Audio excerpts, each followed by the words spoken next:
So turning to tonight, Alan Pascuzzi, well known to this audience, gives lectures here on a fairly regular basis.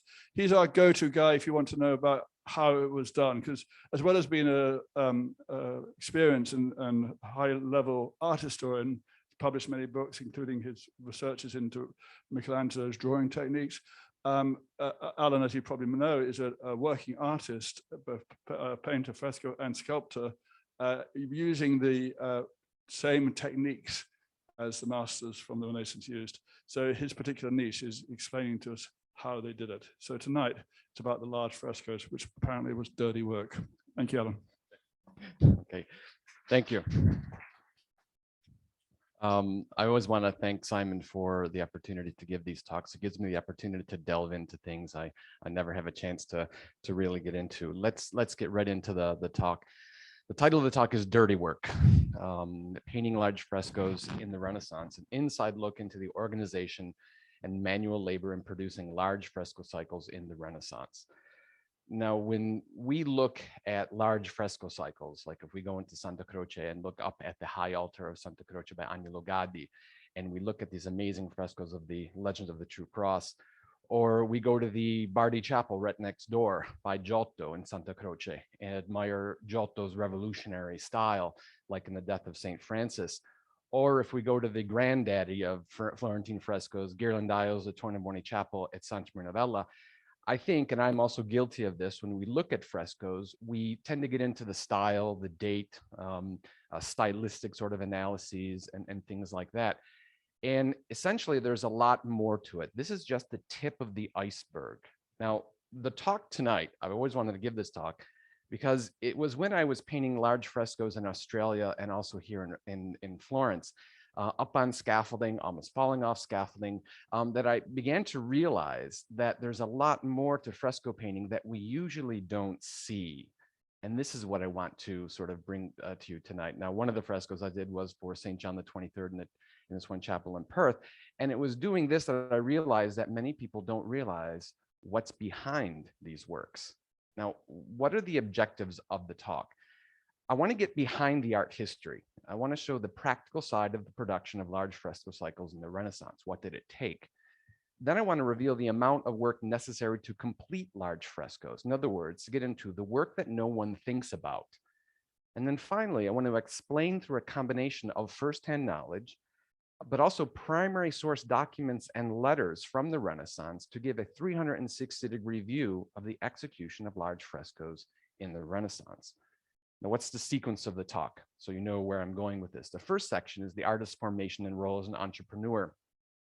Very briefly, I want to go into the apprenticeship, the painting firm, the connections, commissions, and contracts. The second section is the artist's creative genius, the sketches and preparatory drawings. In other words, how you create a fresco, the importance of the workshop. And then section 3 is the dirty work, the wall and its preparation, how much sand, how much lime paste, what are the laborers, and also the importance of masons. And then section 4 is the execution of the frescoes, in other words, the cartoons, pigments, brushes. And then I want to get into something that is a large part of frescoes: dust, impatience, fatigue, and dangers. And then to draw all this into conclusion, I want to get into the artist's signature and the importance of the artist's signature in large frescoes.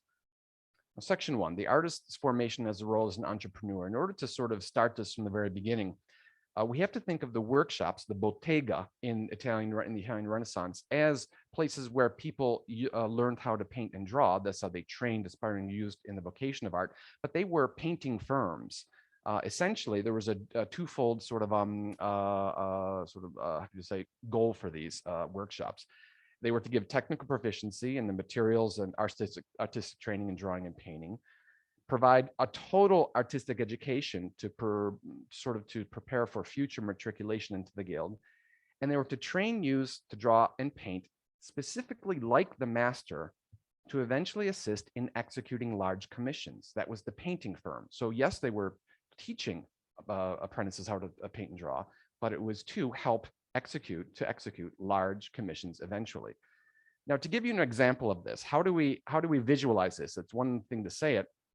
And there's a paragraph in Giorgio Vasardi's Life of Michelangelo and the Lives of the Artists. in which she gives us a tidbit of what the painting firm was like. And let me just read you this. Now, it chanced that when Domenico was painting the great chapel of Santa Maria Novella, he one day went out, and Michelangelo then set himself to draw the scaffolding with some trestles, the various utensils of the art, and some of those young men who were working there.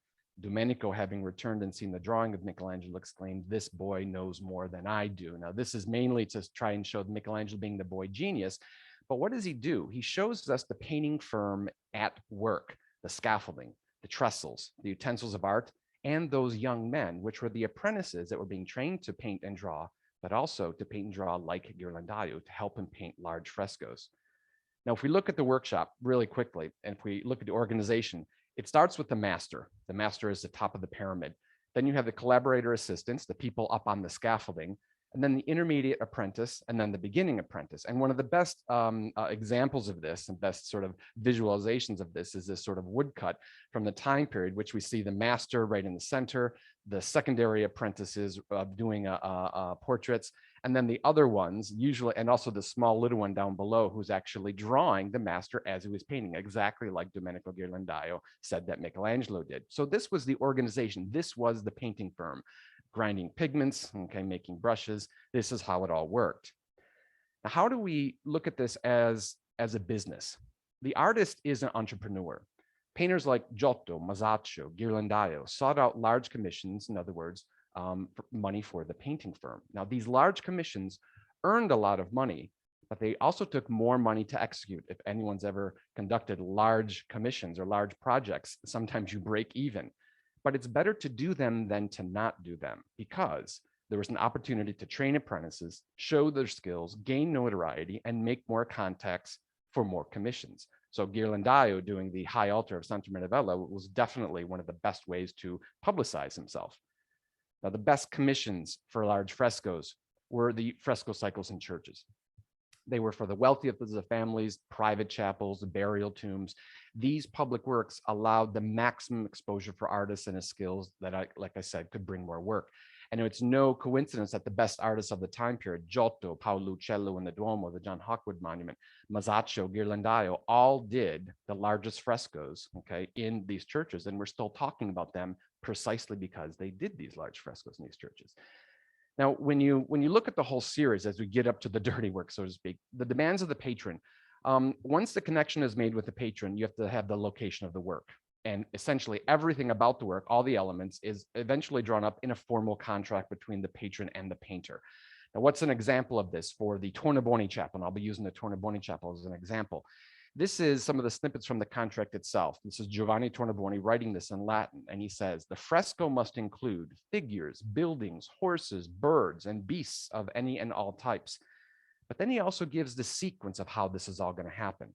As further agreed that Ghirlandaio shall begin to paint one or other of the above-mentioned stories and paintings only after first doing a drawing of the said story, which he must show to the said Giovanni Tornabuoni, and he may afterwards start this story, but painting and embellishing it with any additions and in whatever form or manner he said Giovanni may have declared. So the artist wasn't an independent genius. He had a contract stating exactly what he had to do, and he had to fulfill that.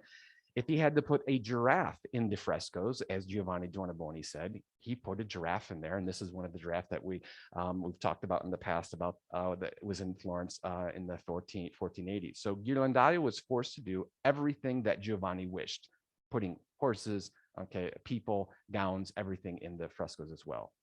Section 2, the artist's creative genius. The sketches and preparatory drawings. When you look at an anatomy of a large fresco, and now we start to get into the sort of the inner workings of it, there are two components. There's the artistic and the practical. The artistic is sort of the theoretical. It's the creation of images from the initial idea to the finished preparatory drawing. And you can see that on the left, in other words, the drawings, they represent that aspect. But then there's the practical and manual organization of work and labor and execution in the fresco, which is totally different. So the initial artistic leads up to the practical. Now, in the creative process, you begin with the idea sketches, the basic composition. You have to consider size, shape. If you walk into these chapels, you want to look for the light sources, because the frescoes, the light sources in the frescoes are going to follow where the windows are in the actual chapels themselves. Sometimes they put in the initial perspective with the figures positioned to create a balanced composition. This is Ghirlandaio's sort of study for the birth of the Virgin, and he's throwing in the basic composition and then putting in the people essentially right in this perspectival sort of rendering. So this is what you first have to think about. And then you get to the final idea. And this is when you establish the composition and you create a presentation drawing. In other words, the entire composition in a small format. This drawing is then presented to the patron. It's usually attached to the final contract. It's part of the agreement. And when the contract is signed, the artist is legally bound to execute the work according to the drawing. And the best example of this is the Paolo Cello John Hawkwood monument. This is the squared preparatory drawing at left, and this is the fresco as it is right in the Duomo. It's almost exact with a few small additions. So once the artist actually gets to this point, the contract drawing is actually signed. Okay, and this was actually the contract drawing that I signed for this small little fresco, the drawing for the large fresco in Perth. Okay, you then get into the next step. And this is how we get into the actual work of the fresco. After the presentation drawing is accepted, there's individual studies for figures, drapery, heads, hands, architecture, landscapes, interior, decorative motifs, etc. Some studies are done by the apprentices. Other studies are done by the master, like these two by Ghirlandaio in silver point, okay, for both of these as well. A good example of this is Benozzo Gozzoli, who had to do all these different fresco portraits of these individuals of the Medici entourage, and there must have been hundreds, okay, of these studies, okay, for the faces that he had to do from life. Okay, so it's the master who has to do the sort of the dirty work just in the drawing itself. Now, once you complete the studies, you then go to the next step, and that's the execution of the final preparatory cartoon. All of the studies are completed. You usually use these to complete a large drawing, the exact same size as the fresco, to be used to transfer to the wall. This is called the cartone, which literally means cartoon. From the Italian, it means carta, or paper. Cartone, which literally means big paper. And this was the cartoon for the large fresco that I did. It's about 3 meters high. Okay, now let's get into the paper. The cartoon is the important step of the whole process. In the Renaissance, the sheets of paper that were commonly used were about 30 by 40 centimeters. Cartoons for large frescoes had to be constructed by gluing together hundreds of sheets of paper. Now, this was high-grade cotton paper readily available at a paper maker, but in essence, it was still a significant cost.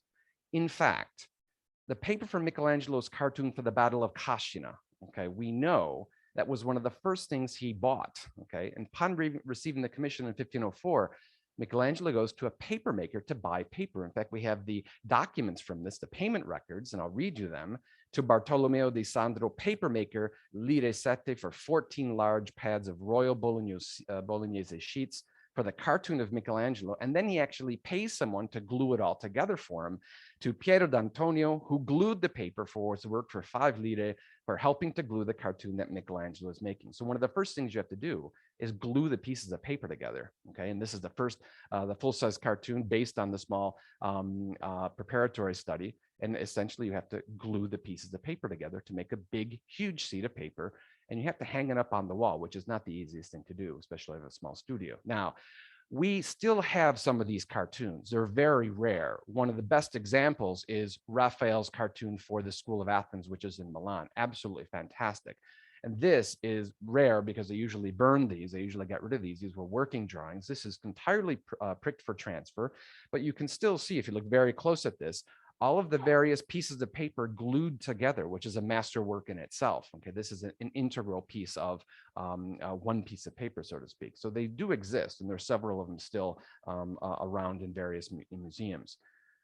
But how much paper does it take to make a cartoon? And this is where I got into some of the calculations. I don't want to bore you with mathematical computations. And in fact, I sort of dwelled on this, but it's actually sort of interesting. If you look at some of the scenes in the Tornabuoni Chapel, and let's use that as a case study, each scene in the Tornabuoni Chapel is about 4.5 meters by 3 meters, which is about the same size as this screen, the external dimensions of the screen. A cartoon to cover that space would take roughly 112 sheets of paper glued together, okay, 112 sheets of paper. Now, there's one problem with this. That's just one scene. If you multiply that by the 8 scenes on the vaults, the back wall, the decorative frames, if you calculate the space of the one sheet of paper and the space of the Tornabuoni Chapel, that's about 4,300 sheets of paper alone to make the cartoons necessary to cover the entire space. And there were cartoons that covered the entire space. Now, if you add in all the drawing done for the fresco themselves, it gets you close to about 5,000 sheets of paper for the project. Okay, and I didn't actually get to the weight of it, but I'm sure that's several pounds, okay, of paper just to get the cartoons done as well. Now, once you get the cartoon glued together, you probably executed it in black chalk. Sometimes you execute it by hand, as many artists do, or sometimes you did it by squaring. In fact, this is a drawing by Botticelli that actually shows that he squared this drawing for the palace, okay? And the way they did this is that they squared the drawings, which was a mechanical means of squaring up a detailed compositional sketch, creating a corresponding grid on the cartoon, and then you use these to enlarge elements, the elements in each square. And that's actually fairly accurate. And maybe you can get some of the apprentices to do this as well. But once you get the cartoon done, then you get into the most extreme sort of tediousness, okay? You have to prepare the cartoon for transfer, and that's called the spolvero, the dusting method, which means that all the lines in the cartoon have to be poked full of holes, okay? One by one with a pin. In fact, this was my sort of poker because my hand was cramping up, okay? And essentially, how do you do this? You keep your cartoon rolled up and you sit there and you poke it for hours, okay? And this is actually one of the most important aspects of the whole fresco, because all of your studies, all of your work about getting everything perfect has to be transferred on the wall by this system. You don't want to leave it to some apprentice who wants to go home, okay, quick, okay? You, in certain cases, do it yourself, or you get your trusted assistants to do this. Now, how does a spolvero work? You have your cartoon that's drawn, you then prick the holes in it, and this is the dusting method. When you put it up on the wall, you dust it with a pounce bag, which leaves a dot matrix pattern, okay, and then you can start to paint. So you could paint, okay, securely. Now, if you look at the frescoes in the Tornabuoni Chapel, and you realize that all the cartoons were poked, that's a lot of holes. I haven't calculated that actually, okay? But that's a lot of time. It took me 3 days to poke mine, which is about maybe 10 square meters. This is 550 square meters, okay? So that's a lot of work just to do the poking. It's actually very therapeutic. Okay, section 3, the dirty work. The wall and its preparation, and this is an image that I took from San Miniato, which gives us the best image of a typical sort of wall in a church. When you get to a wall, the wall is a living organism, okay, that expands and contracts with the heat, okay, and cold. It absorbs moisture and can be damaged if there's water infiltration. Now, this must be sealed completely, otherwise the fresco is going to be lost. It's going to fall off the wall. And we actually have recipes by Cennini from this treatise that tells us how to seal walls, but I won't get into that. Okay, so you have to make sure that your wall is going to take fresco. It's not going to damage it. And the importance of the wall is important because of the masons you have to prepare it. Now, Renaissance artists had a very keen knowledge of painting surfaces, but for large fresco cycles, you need a master mason. He's essential. Now, the preparation of wall had to be left to professional masons. They understood this. And literally 1 day after Michelangelo signed the contract for the Sistine Chapel ceiling, a document records that he began paying Piero Roselli, a master mason, to work on the ceiling. And we even have that payment contract.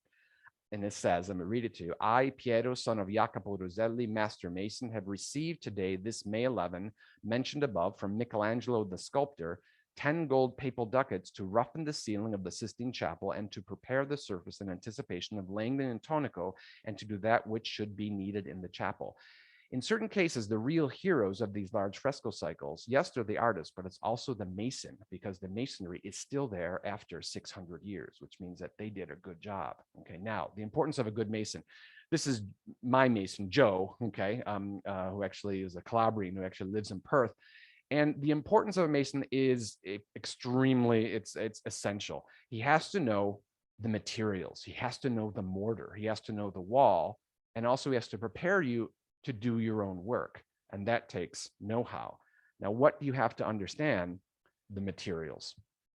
To execute a large fresco cycle, you need basic materials: sand, calcepesto or crushed brick, lime paste, and water. Lots of water, okay, that has to be brought up scaffolding. And let's get into these. What about the sand? Sand for large frescoes. Where did the sand come from for these large fresco cycles that you see in Florence? They came from the Arno River. Remember, frescoes have to have river sand and not sea sand, because sea sand has a sodium chloride in it. It basically has salt in it. Now, the sand came from Renaioli, the sand dredgers. And these sand dredgers were on the Arno River when flat boats looking for sandbars. They had to have the accumulations of the sand or look for them. And they basically dredged up the sand using these large spoons, okay, called a bazza, okay, these large shovels. And then when they got their boat full, they would bring it to the river. And this is actually a photograph from the 1800s of these Renaioli. And they began to sift the sand with metal grates by throwing it through metal grates. And the grates got progressively smaller and smaller, and it separated the large stones from the fine sand. So at the very end of the process, the sand that was the finest and was pure were used for frescoes. So the artist would go to these Renaioli and buy the sand, the fine sand, and bring it to the church. Now this, I just enlarged this because I thought this was really interesting. This is right by the Ponte Vecchio, okay, because this is where the river actually is downriver, and it actually sifts the sand naturally. So this is where you want to do all of your collecting for the sand, because it's already semi-sifted. You don't want to go upriver towards Ponte alla Grazia, you want to go downriver. And this is the sand that was used in these frescoes. Now, lime paste, okay, and this is the magical ingredient of fresco. And I wish I could go more into fresco, but let me just get into this because the chemistry is interesting. How do you make lime paste? Well, you need marble. So you have to go somewhere where there's marble, like around Pisa, Versilia, okay, the Carrara, Seravezza. You then have to burn it at about 1,300 degrees. Once you have burnt marble, which is a calcium oxide, you have to pour water in it. When you pour water in it and let it sit, it turns into a calcium hydroxide, sort of like a Campbell's cream of marble paste, okay? You then have to leave it for at least 10 years because it's too alkaline to use immediately. And usually in the Renaissance, they use the lime paste that was burnt and made up by the previous generation so that you made your lime paste up for the next generation after you. So you had to have lots of lime paste. Now, why is lime paste important? Because lime paste is what makes fresco stay on the wall. Now, try and make this very concise. You start with the marble. You make lime paste out of it. So you burn out the carbon dioxide. You make it into this lime putty that always wants to go back into marble. You pour sand into it or put sand into it. You make a mortar. You put the mortar on the wall. And this is sort of like a cross view. And as it's on the wall, it begins to lose the water, in other words, dry, but regain the carbon dioxide so that it turns back into marble. But before that happens, you paint on it, and that's fresco. The problem is you have about 2 hours to do this. So you're under the gun in order to paint. So added to all the work, you're also stressed out about time constraints as well. Now, really quickly, a fresco is done usually from top to bottom. You can't do a fresco all together. You have to first put on an underlayer called the arriccio, and then paint the upper layer with these small patches called giornate, in other words, a day's work. So you have to piece them together like a jigsaw puzzle. And let's get into the mortar really quickly. There's two mortars, arriccio and intonico. Arriccio has 3 parts sand to 1 part lime paste. It's very absorbent and it really sticks to the wall. On top of that, the painted layer is the intonico, which is 1 part sand to 1 part lime paste. And you can add aggregates in it like calcepesto, crushed brick to make it absorbent, or marble dust like Fra Angelico did in the frescoes in San Marco to make it nice and smooth and shiny, and it glistens in certain cases. How much arriccio and tonico are in these large frescoes, okay?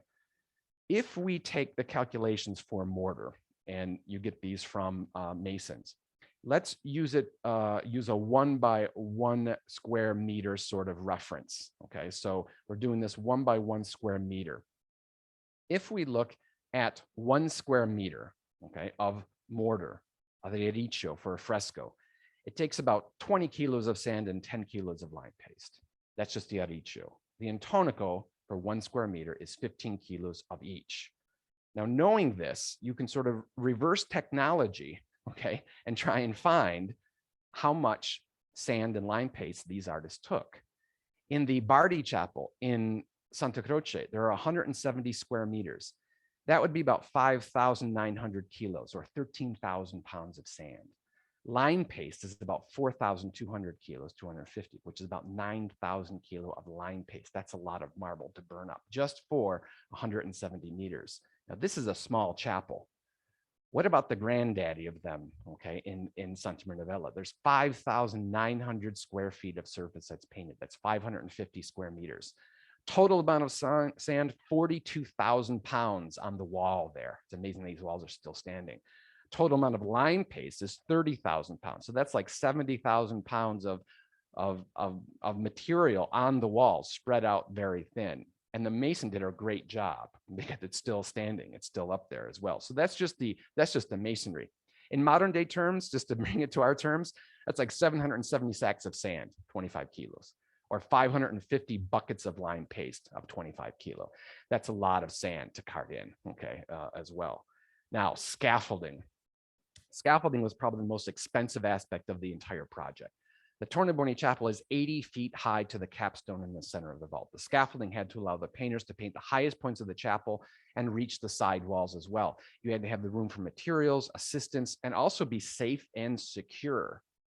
Now, if you go back to some of the Roman frescoes of scaffolding, you can see how it works. You've got the guys down below mixing the mortar, the guys going up the ladders. Okay, people are laying the bricks, but this is the way it worked, okay? Sort of the way these scaffolding had to hold people who are standing and all the materials. Now, if you look at scaffolding today, and ironically, I went to the Bardi Chapel to take pictures, and they're actually scaffolding up, modern day scaffolding, because they're restoring it.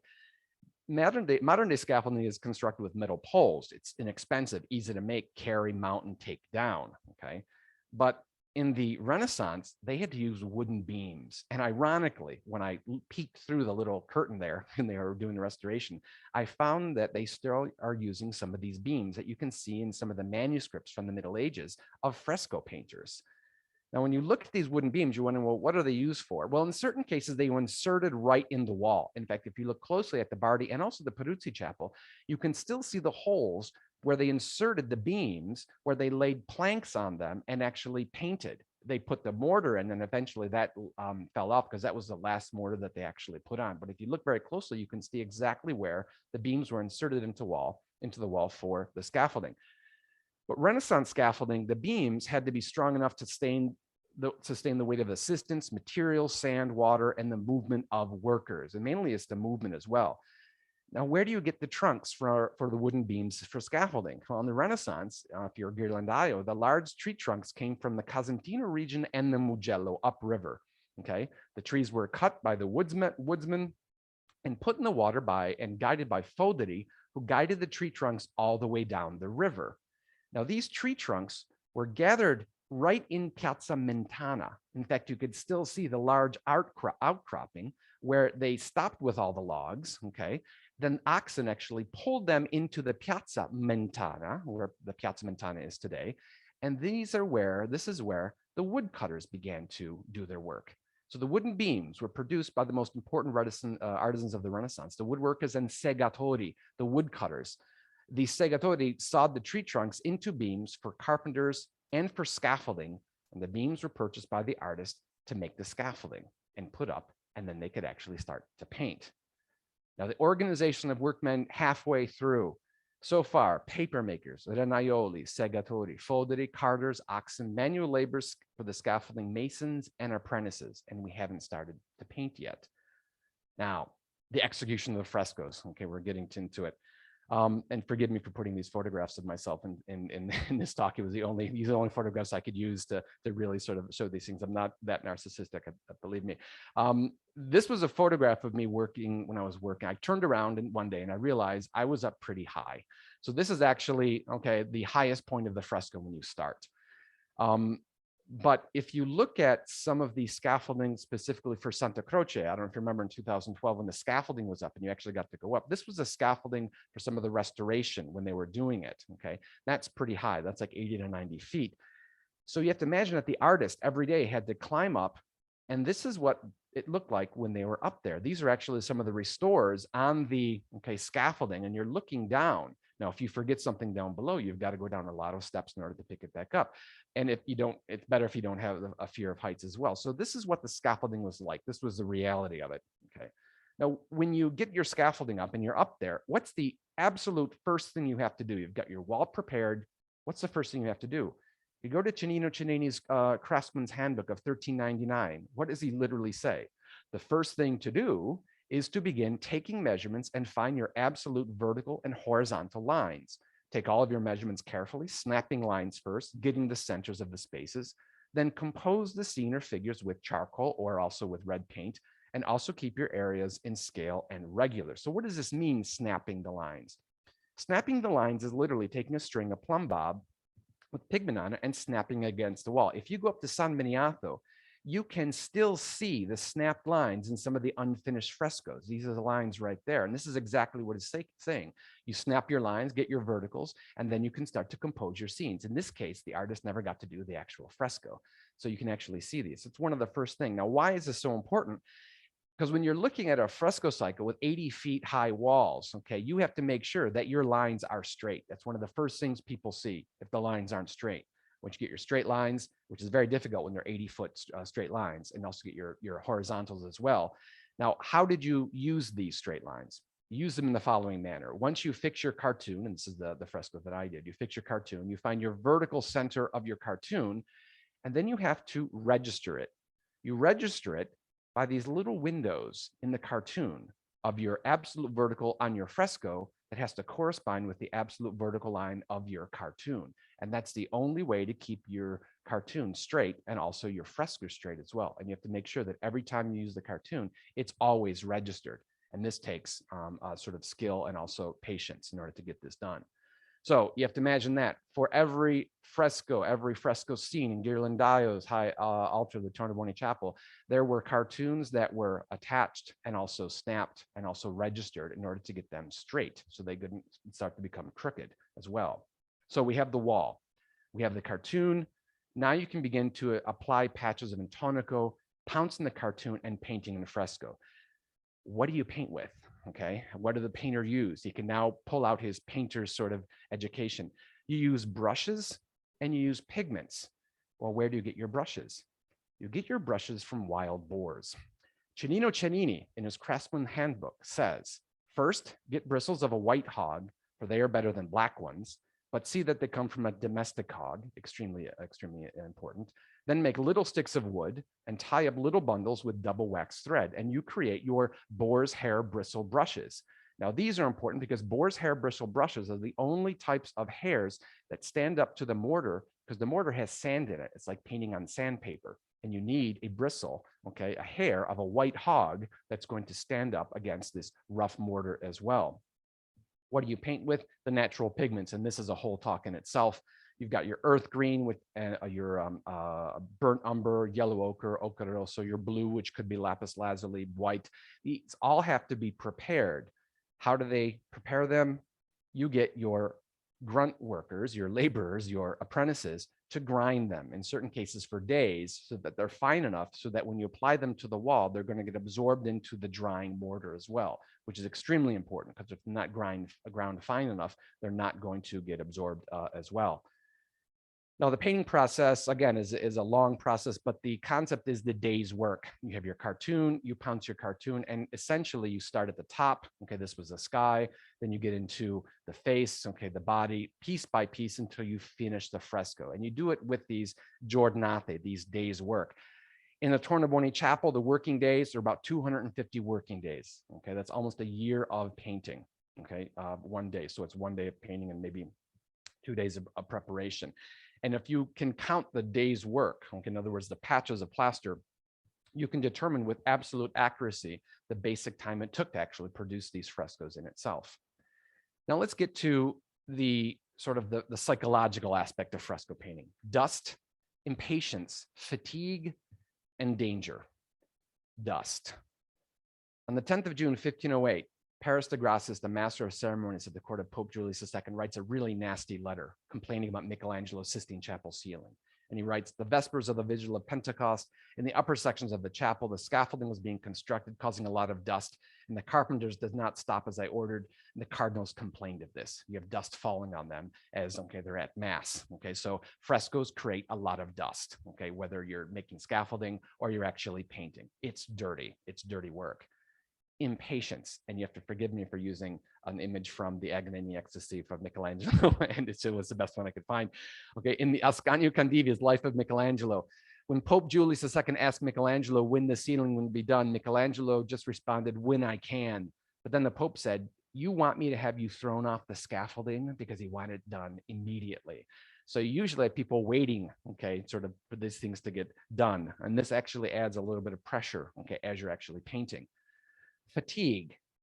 Michelangelo, in a letter from February or March 1509 to his father in Florence, writes, "I concentrate on my work as much as I can. I am unhappy here, not in good health, and very tired, without a housekeeper," which must have been horrific, "and without money." Okay, so he's actually going through all this and he's complaining to his father. And he writes that famous poem, which I think we're all recognize, we all remember. But I think we have to look at it as, okay, part of the whole fresco painting process. And he writes, "I've got myself a goiter from the strain, my beard toward heaven, I feel the back of my brain. Upon my neck, I grow the breast of a harpy. My brush above my face continually makes it a splendid floor dripping down, and I am bending like a Syrian bow. John, come to the rescue of my dead painting now and of my honor. I'm not in a good place, and I'm no painter." Now he's complaining, he's a bit playing the victim, but he's actually explaining what it is like to do large frescoes. And he painted for 4 years, okay? That's hundreds of days of painting up on the scaffolding. And then there's danger. And I found this one woodcut of this devil who's yanking off a fresco painter from this really badly done scaffolding on his on the wall. You have to understand that you're high up on scaffolding. You're extremely concentrated in your painting. You're under time constraints in the drying mortar, and accidents happen. Accidents can definitely happen.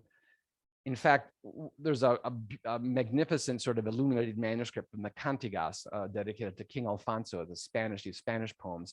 And it basically shows there's one painter and you can see all the people looking at him, and then the devil pulls down his scaffolding, but miraculously he stays up there and continues to paint.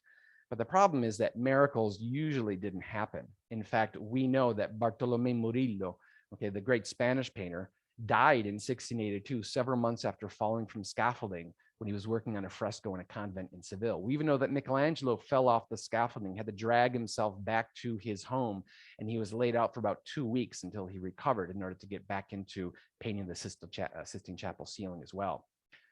Let's try and draw all this together with final conclusions. If you get into the psychophysical of executing large frescoes, it's extremely consuming, the mind, body, and soul. You're up early to supervise the masons. You have to prepare cartoons, pigments, assistants. The master is in charge of the whole process, and essentially he has to coordinate a host of individuals, of laborers. He has the artistic and the practical. There's also a stress to maintain a level of quality and mastery every day for weeks, months, and in certain cases, even years. You have to show a continuity in your frescoes. It has to be the absolute quality. It's mentally and physically exhausting.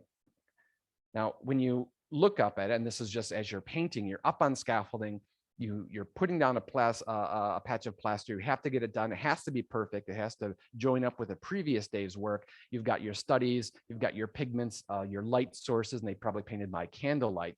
And it's extremely exhausting. If you forget something, you usually have to run back down and go back up the scaffolding so it happens. But when you think about, well, how did they sign their large frescoes? Did they just put their names on them? But the name just wasn't enough. If you look at the artist's signature in these large fresco paintings, it's the self-portrait that's the signature. In fact, Benozzo Gozzoli in the Medici Chapel puts his self-portrait in there 3 times. In fact, he even has in one of them, he puts his own name on it, okay, as well. So make sure that people knew that he was the one who did it. And as I began to look at these, as I was doing the research for the talk, and I began to look at these self-portraits, I started to realize that there was a certain look, okay, to paint when you sign large frescoes. And you have to forgive me if I indulge in this.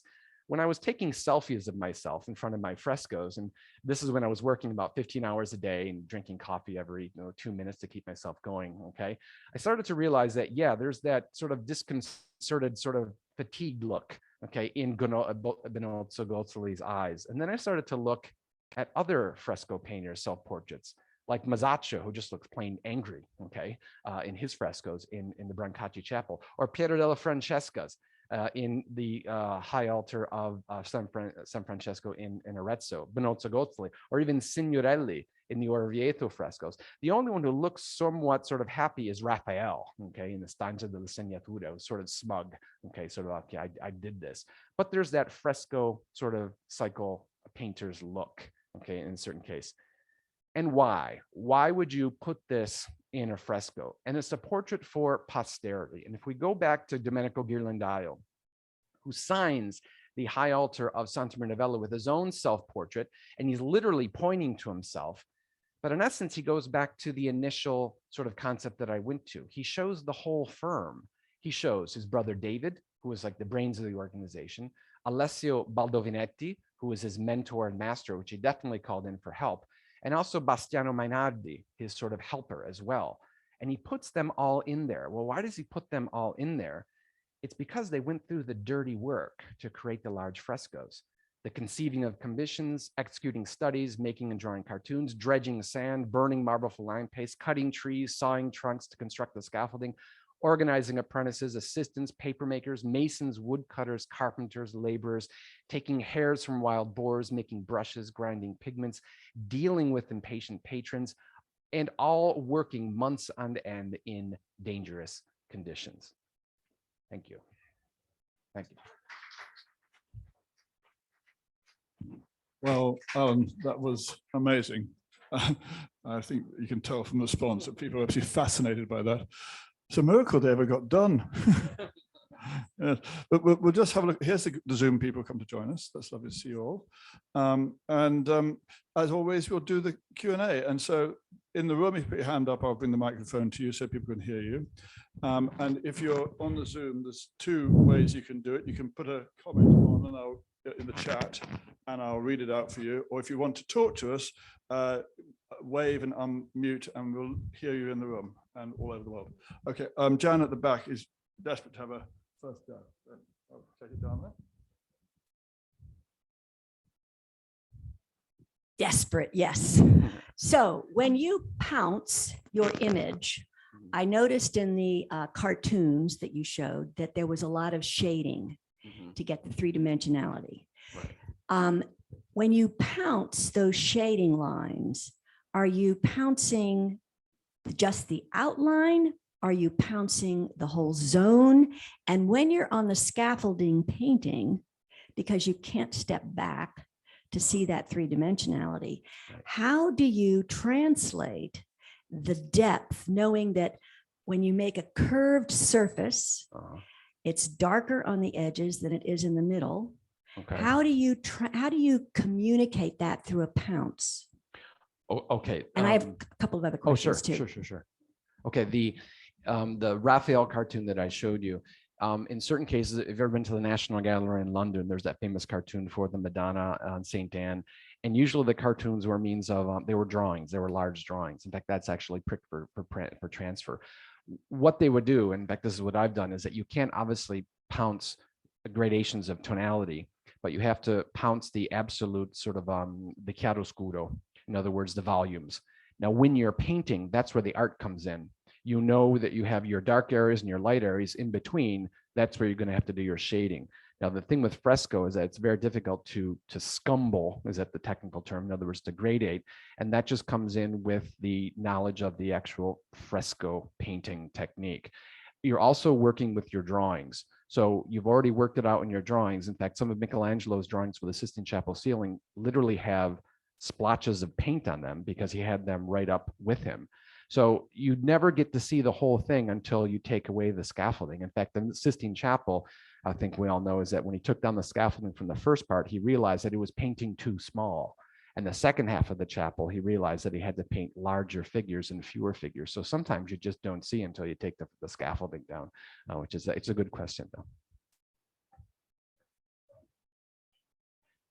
What do you do when you make a mistake? You choose your expletives very carefully, and then you take a hammer and chisel, you chip it off the wall, and you start all over again. It's the most frustrating. You lose 7 hours to 7 to 8 hours of work. It's extremely frustrating, extremely frustrating.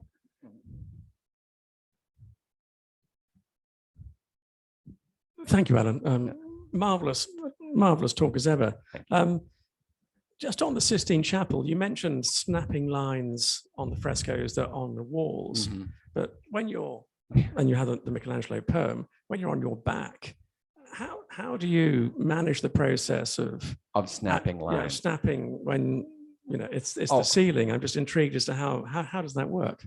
Okay, in reality, I know this is crazy, but he didn't paint on his back. Okay, he actually had a scaffolding. If this is a Sistine Chapel ceiling, which is a barrel vault, he had a scaffolding that started high up, and there were steps, so he could step up to get to the higher part and step down to get to the lower part. Because when you're painting on you can't paint on your back because you can't move. Okay, you can't move. So he had to. In fact, he even showed us a drawing that how he painted. He painted above his head. As far as snapping the lines. Okay, this is where you have to get into very complex. You have to put your nails in. In fact, there are still the nails that Michelangelo used to hold up the cartoons on the Sistine Chapel ceiling. And those nails are probably the same nails that are used to snap the lines. Because if you notice, the Sistine Chapel ceiling has perfect verticals and horizontals. And just that alone is an immense, sort of work just to get the straight lines. So it depends on your scaffolding. And on the Sistine Chapel, they had scaffolding where they could work and step around and walk around and look at it from a little bit of a distance. But yeah, that's actually a good question. Not many people know that. I've got another one in the room, but first I want to go to the comments. And before I do comments, I'm just going to remind the Zoom audience that the people come to the room, make a registration fee. Zoom is free access. And since the Institute is not publicly funded in any way, and we live by our wits, we do encourage you to make a donation of whatever size you feel you'd like to give to thank Alan for his talk and help the Institute. Having done my usual request, and that's the link from Sarah. One of the questions from Nancy is, am I correct in assuming that even with all this expense and hard work, frescoes were still cheaper to do than mosaics? Definitely. Yeah, you're talking, I mean, mosaics is glass, gold leaf, lapis lazuli, cut stone, just to make the, in fact, that'd be interesting to calculate how many mosaic tiles were used in the baptistry of Florence. Frescoes were cheap because basically your major expenses are sand and water and lime paste. So definitely they're exponentially cheaper than mosaics. Definitely. Is that why mosaics essentially went out of fashion? Yeah, because they didn't want to pay. They didn't want to shell out the money. Thank you, Alan. I have a question. They're restoring the Brancacci chapel. Well, there I didn't know. And you can go. You can go up on the scaffolding. And I'm wondering, because then you're like this. Right. Yeah. So how do you restore a fresco? Okay, that's pretty complex because usually, and those are in the Brancacci chapel. In the 1600s they started to use a stuff called beverone. Beverone was a mixture of like oil and oats and stuff like that to bring out some of the colors. But what happened was that it was very yummy for microorganisms, and it made it even darker because it began to eat and defecate on the surface and make it all darker. So essentially what they started to do was just clean the surface with a very delicate detergent extended in packs or gelatin. And they would leave the gelatin with this detergent on it, and eventually they leave it on for a minute or 2 minutes, then wash it off with deionized water. And what that does is it takes off the dirt in layers instead of trying to literally scrub it with sponges. Fresco restoration is very complex because you're dealing with chemicals. The best example I have is in in San Marco, the chapter room with the crucifixion after the flood that was literally bubbling off the wall. And this one guy, Dino Dini, comes in and he realizes that the chemical bond of the lime paste had been compromised. And essentially when you add water to calcium carbonate, it turns into a calcium sulfate. It literally turns white and goes poof, it just disintegrates.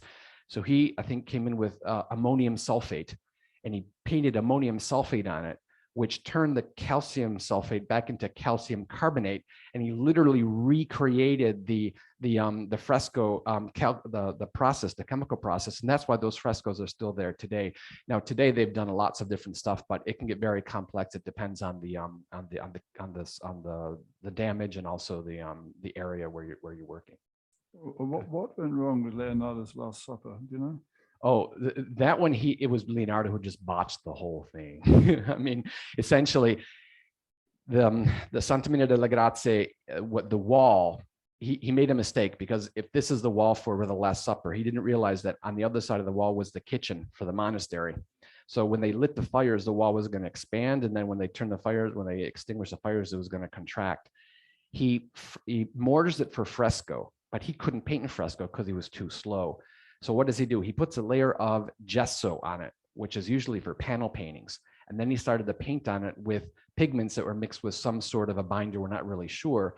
But what happened is when the monks began to eat, okay, every day they lit the fire, that wall would expand and then contract. And literally 5 years after he painted it, it had started to crack and literally fall off the wall. So had he done it in fresco, we would still be there today, which is a good question. It's a miracle we've got any of it at all. Exactly. Oh, definitely. Very technical question from Elizabeth Wicks on the chat. It's the action of the sulfuric acid which converts calcium carbonate into calcium sulfate. Okay. Oh, sorry, not a question, a correction. Right. Yeah. Excuse me. Okay. Yeah. I got my chemical stuff. I threw that out there. You go, Elizabeth. Thank you. Yeah. And talking about things technical, I got to put in a little commercial for Alan now, because if any of you in Florence are interested in experimenting with actually making a bit of fresco, Alan at his workshop does teach classes in fresco making. You'll find information in the British Institute's website about that, or direct to Alan. So it's an opportunity. Now we've got more questions in the room. One here. Thank you, Alan. Many frescoes that we've seen have been relocated from their original location. Mm-hmm. And given what you've just shared with us, can you briefly describe the process for the removal, and then if you will, the reinstallation, whether it be in a museum or another part of the building in which it was taken? Okay, there are two ways of removing frescoes. In the Renaissance, they used the stucco method, and the stucco method they did to Masaccio's Trinity, and they literally chipped out the whole wall with the fresco on it and moved it to the backside of the entrance. That's the stucco, when you literally chip out the whole wall. And then there's the strappo method, which actually was introduced in the 1800s, and they did this specifically after the 1944 bombing of in the Pisa Camposanto, and that basically entails when you have your fresco. Remember, the fresco has two layers of mortar. You have your arriccio and your intonaco. So it's basically like two pieces of Velcro. Okay. Essentially, on the front of the intonaco, on the surface of the fresco, you paint it with hot ox glue, which is made from the bone marrow of oxen. It's made in Switzerland. Okay. It's like honey. It looks like honey, and it has to be hot. On top of that layer of hot ox glue, you press on a piece of gauze, usually large pieces of gauze. It's called the cencio di nonna. These very sort of a thinly sort of woven sort of gauze. And then you repaint it with hot ox glue. You let it sit for at least 2 weeks. And what happens is that the hot ox glue, when it contracts, it's very powerful. It literally adheres the intonaco, and it separates it very subtly from the arriccio, so that you can go up to a fresco with this hot ox glue and gauze on it and literally roll it off. Strappare means to rip it off, and I've done it, and it sounds like you're ruining a fresco. You can literally rip it off the wall, and what you have is your intonaco that's attached to a piece of gauze and ox glue, and then what you do is you clean off the backside of it. You then glue it to a support, and you can probably see these all over Florence, but you have to use casein glue. Okay, it's called certum, which is a lime-based glue. It's cold. It's a cold glue. You mix it up with water. So you have your panel, your support, your cold glue, your fresco, your ox glue, your piece of gauze, and ox glue. Well, what do you do from there? You got to get the gauze off. You then take hot water and spray it, and the hot water melts the hot ox glue, cooks the cold glue underneath, so it has a dual purpose. You then pull off your gauze, and you've got your fresco completely and perfectly attached to another surface, and then you can hang it up wherever you want. It took a little while to explain. That is truly astonishing. No, it's fascinating. We're coming towards the end, but Janet wants to go. Yeah. Well, I'm glad I asked. Long story. Today I had lunch with a friend of mine who proceeded to tell me that she bought a fresco and had it installed on her living room wall. Okay. And I questioned her. I said, I don't think you can do that with a fresco. She said it was installed on a wood paneling. Exactly. Okay, so it is a fresco. I thought it was a painting, Okay. but after what you just said. It is. You can be- do it on a wall, and I've done these where I had to put one on the front of a restaurant. You do it on the wall, Uh-huh. and then once it's dry, you rip it off the wall, put it on a panel, and you can hang it wherever you want, So yeah, it's true. Yeah, it really is true. That's true. I'm just going to offer it out to the Zoomers. If anyone wants to unmute and talk to us, please do so. We got a comment. Considering the time-consuming work, why do you think artists painted tiny details so high up on the walls and ceilings that cannot be seen from the floor without modern-day binoculars? Well, in fact, there's inscriptions all over Ghirlandaio's frescoes that no one will ever see. Why did Greek sculptors sculpt cuticles on the toes of their marble? God is in the details, as they say. But it's also the absolute sort of satisfaction of doing something to its utmost, I think. Just going to the absolute Artistic edge. pride. Exactly, Yeah. exactly. Jan wants to go again. One more. Quickie, in terms of the construction, you mentioned that the weight of all these layers of marble, et cetera, that was a premise on which the fresco is built, was in a curved ceiling. Did the architects take into account this additional weight that would come from all this material being applied to their basic structure? Well, that's a good question. Obviously, these are structures. Santa Maria goes up 1246. I think they finished it in like the 1400s. They were just extremely well-built structures. And also the weight is distributed completely evenly. It's not in one spot that's pulling down on one stone. It's actually, and it's distributed. That's something I think I would have to ask an architect. I think it's actually a valid sort of question. But I think the structures themselves were so well done. I mean, look at Nero's Domus Aurea that was built, and that was all completely frescoed, and no one's going to move Roman architecture. I think, when you have that architecture up and it's solid, a little bit of weight is not gonna really do it. But I think it's a valid question. It's a valid question, definitely. Right. I think we have time for just one more. The wine is now coming into the room. Sorry, Zoomers, you can't have your wine. Get yourself over to Florence. The wine is brought to us for this season by the Mazzei, to whom we're extremely grateful for their contribution, their partnership this month. Any more? Yes, we got. Who worked out the formula for the doing that process you've just described? Oh, the Arriccio and the Antonico.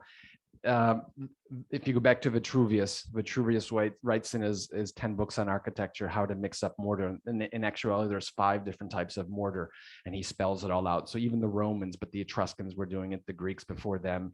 It's just trial and error over thousands and thousands of years. Unfortunately, we don't know who has the patent on it. It's just not. And the process of detaching the frescoes? That process actually, from when I tried to get into this, it actually goes back to a painter who was using ox glue on wallpaper, and he noticed that when he dripped some of the the ox glue on a painted part of the wall, it curled the paint off. So he began to take off wallpaper instead of scraping it by hand, by painting it with hot ox glue. And when it contracted, he would be able to pull off the wallpaper. And eventually that got transformed into pulling off layers of pigment and paint on paintings. And they were using it as early as 1944. Again, Pisa, all those big frescoes they pulled up, which they've just recently restored and put back up on the wall. Elizabeth Wicks is asking where your fresco of the Pope is. I think it's in Perth, Australia. It's in Perth, right? There's a couple of them in Western Perth. Australia. Yeah, Yeah. exactly. One, the very last. Oh, we got 2 more, and then we'll stop. Okay. We'll go Paul first, and then we'll come. Alan, I was just intrigued. You mentioned that the artisans, they pass the line from generation to generation. Mm-hmm. And I just wondered how on earth did they figure out that they had to leave it 20, 30 years for the next generation? I was just intrigued. They, in fact, I haven't found documents about this. This is actually just sort of walking around in the artisan part of Florence and hearing about this. The best line paste is aged at least 10 years. it goes from like white ricotta cheese to like butter. And they knew that it takes a generation for it to really age. And since every building in Florence has that fine sand and lime paste, now they use other things. It was being burnt up and made all over the place. But they knew that the best stuff took about 10, 15 years. So you just kept on burning it up and using it and stuff like that. So that's a good question. Okay, ma'am. So when we get to the giornate, Mm. that's the end of the story. Right. Yeah. Then you're piecing it together. And when you finish that last giornata and you're down, you're taking all your scaffolding down. That's it. You can't go back up. You can't go back up. It's done. Yeah. Each one is a little masterwork in itself. And then you're trying to join up one day's work. And that in itself is when the giornate are done well, you can't see them. So when you go up to the Brancacci Chapel, look at the masonry. And you'll see just how good that masonry is in the Brancacci Chapel as well. Thank you all for your questions. This has been absolutely Thank you very much. I really appreciate it. Really. Thank you very much. Lots and lots of fan mail in the chat. Okay. This has been a wonderful lecture, and I think we've all enjoyed it very much indeed. So thank you. And he'll be back in the autumn with some more adventures in how it was done. All right, there's we've got, for those in the room, we've got the Matze wine is now at the back. We'll pull back the curtains and open the window to get some air in. And for those who want to, in 20 minutes time, we can go downstairs for the book presentation about the mind and its tricks. Yes. Well, thank you. Well done. Yeah.